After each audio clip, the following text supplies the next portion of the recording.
Father, into your hand I commit my spirit.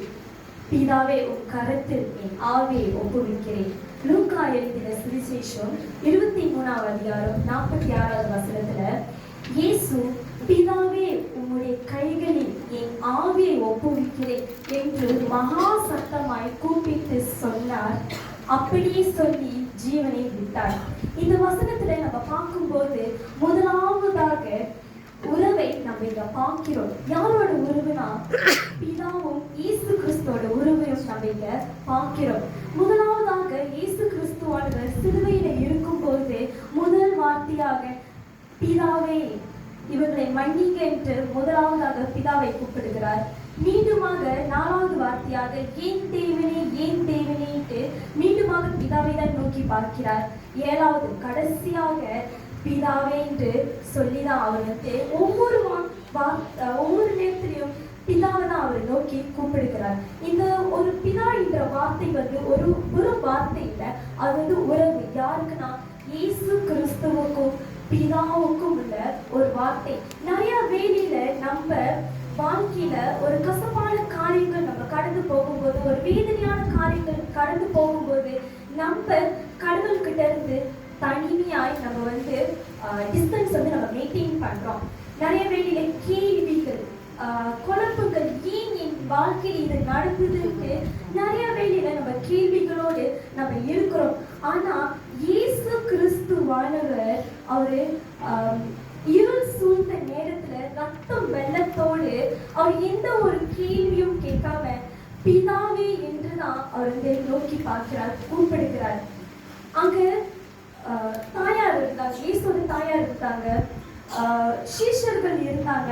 ஆனால் இயேசு கிறிஸ்துவானவர் பிதாவை தான் அவர் நோக்கி பார்க்கிறார். நிறைய வேலையில நம்ம நண்பர்களோடு, உற்றார் உறவினர்களோடு மன கசப்பு வந்துச்சு, நம்ம என்ன பண்றோம், அந்த ரிலேஷன்ஷிப்பை அப்படி நம்ம பிரேக் பண்ணிடுறோம். ஆனா இந்த சிச்சுவேஷன்ல கூட பிதா வந்து இயேசு வந்து பிதாவை மறக்காம பிதா என்று தான் கூப்பிடுகிறார். இந்த இடத்துல நம்ம வந்து அவங்களோட உறவு எவ்வளவு ஸ்ட்ராங்கு நம்ம இங்க காண்கிறோம். அதே போலதான் நம்ம கிறிஸ்துவுக்குள் இருக்கும்போது நம்மளோட உறவும் நம்மளுக்கு வந்து ஸ்ட்ராங்கா இருக்குது. இரண்டாவதாக ஒப்பு கொடுத்தல். இந்த ஒப்பு கொடுத்தல் வந்து நம்ம முழுமையான ஒரு ஒப்பு கொடுத்தலை நம்ம இங்க பார்க்கிறோம். நிறைய வேலையில நம்ம என்ன பண்றோம்னா நம்மளோட பிடிச்சமான காரியங்களை நம்ம பிடித்து வைத்து கொண்டுதான் நம்ம என்ன பண்றோம், இது எல்லாத்தையும் நம்ம லெட் கோ பண்றோம், இது எல்லாத்தையும் நம்ம வந்து ஒப்பு கொடுக்கிறோம். ஆனா இயேசு கிறிஸ்துவானவர் முழுமையாக எதுவும் அவருக்கு சொந்தமாக்கிக்காம, எதுவுமே அவரு பிடித்து வைத்துக் கொள்ளாம முழுமையாக பிதாவோட கரத்தில ஒப்பு கொடுத்தார். நிறைய வேலையில நம்ம வந்து நம்மளோட வாழ்க்கையில நிறைய விஷயத்துல நம்ம படிப்போம் சரி, நம்மளுடைய எதிர்காலம், நம்மளோட ஊழியர் காரியங்கள்ல நம்ம நிறைய வேலையில நம்ம ஒப்பு கொடுக்கறதுல நம்ம வந்து ஸ்ட்ரகிள் பண்றோம். ஆனா இயேசு கிறிஸ்துவானவர் முழுமையாக பிதாவோட கரத்தில் வந்து ஒப்பு கொடுக்கறத நம்ம இங்க பார்க்கிறோம். அது மட்டும் இல்லாம இயேசு கிறிஸ்துவானோட மரணம் வந்து சாதாரண மனுஷர்களோட மரணம் மாரி இல்லை, அவரு விசேஷமான ஒரு மரணமா இருக்கிறது. எப்படி நம்ம பார்க்கிறோம்னா தண்ணீர் தானே மின் வந்து அவரோட ஜீவனையே பிதாவோட கரத்தில் முழுமையாக ஒப்பு கொடுக்கிறத நம்ம இங்க பார்க்கிறோம். அது மட்டும் இல்லாம இயேசு கிறிஸ்துவானவர் முழுமையா பிதாவை நம்பி அவரோட ஜீவனையே பிதா கிட்ட வந்து ஒப்பு கொடுக்கிறார். மூன்றாவதாக வெற்றி, ஜெயம். நம்ம இதில் நம்ம பார்க்குறோம், நம்ம நிறைய நம்மளோட வாழ்க்கையில ஒரு ஜெயத்தை நம்மளுக்கு வெற்றி வேணும்னா, அந்த ஜெயம் நம்மளுக்கு வேணும்னா நிறைய பாடுகளை நம்ம கடந்து போனோம்.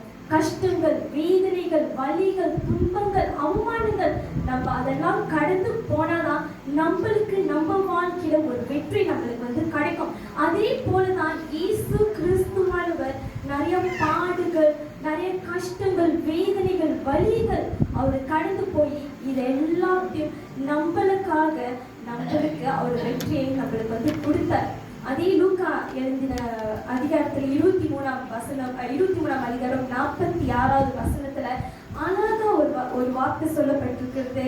மகா சத்தமாய் கூப்பிட்டு சொன்னார். அவரோட வெற்றியை வந்து பிதா இயேசு வந்து மகா சத்தமாய் பிதா கிட்ட வந்து கூப்பிட்டு சொன்னார். நிறைய வேளையில நம்ம ஒரு போட்டிக்கு நம்ம போயிட்டு வரும்போது நம்மளோட வெற்றி நம்ம எப்படி சொல்லுவோம்? மகா சத்தத்தோட தான் நம்ம சொல்லுவோம். நம்ம பெற்றோர்கள் கிட்ட, நம்ம நண்பர்கள் கிட்ட நம்ம மகா சத்தமாய் தான் நம்ம கூப்பிட்டு நம்ம சொல்லுவோம்.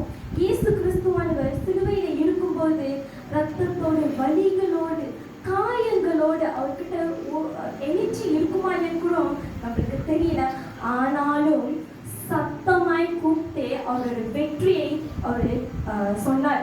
எதிலிருந்து வெற்றி நம்ம பார்த்தோம்னா, பாவத்திலிருந்து, சாபத்திலிருந்து, நோய்களிலிருந்து, மரணத்திலிருந்து வெற்றியை வந்து இயேசு கிறிஸ்துவானவர் நம்மளுக்கு கொடுக்கறத நம்ம இதை பார்க்கிறோம். அது மட்டும் இல்லாம இயேசு கிறிஸ்துவானவர் பிதாவோட சித்தமும் திட்டமும் நிறைவேற்றிட்டு நம்மளுக்கு ரட்சிப்பின் என்ற ஒரு பாதையை உங்களுக்கும் எனக்கும் இந்த வேளையில நம்மளுக்கு கொடுத்திருக்கிறார். இந்த வார்த்தை வந்து, இந்த கடைசி 7வது வார்த்தை வந்து தோல்விக்கு குறிக்கிற ஒரு வார்த்தை இல்லை. இது ஒரு ஜெயத்தை குறிக்கிற ஒரு வார்த்தையாய் நம்மளுக்கு காணப்படுகிறது. ஜெயம் நம்ம பார்த்தோம்னா, பாவத்திலிருந்து நம்ம ஜெயிக்கப்பட்டோம், சாவிலிருந்து நம்ம வெல்லப்பட்டோம், சாபத்திலிருந்து நம்ம உடைக்கப்பட்டோம், கடைசியாக ரட்சிப்பின் என்ற ஒரு பாதையை இயேசுவானவர் நம்மளுக்கும் உங்களுக்கும் நம்மளுக்கு கொடுத்தார். இந்த 7வது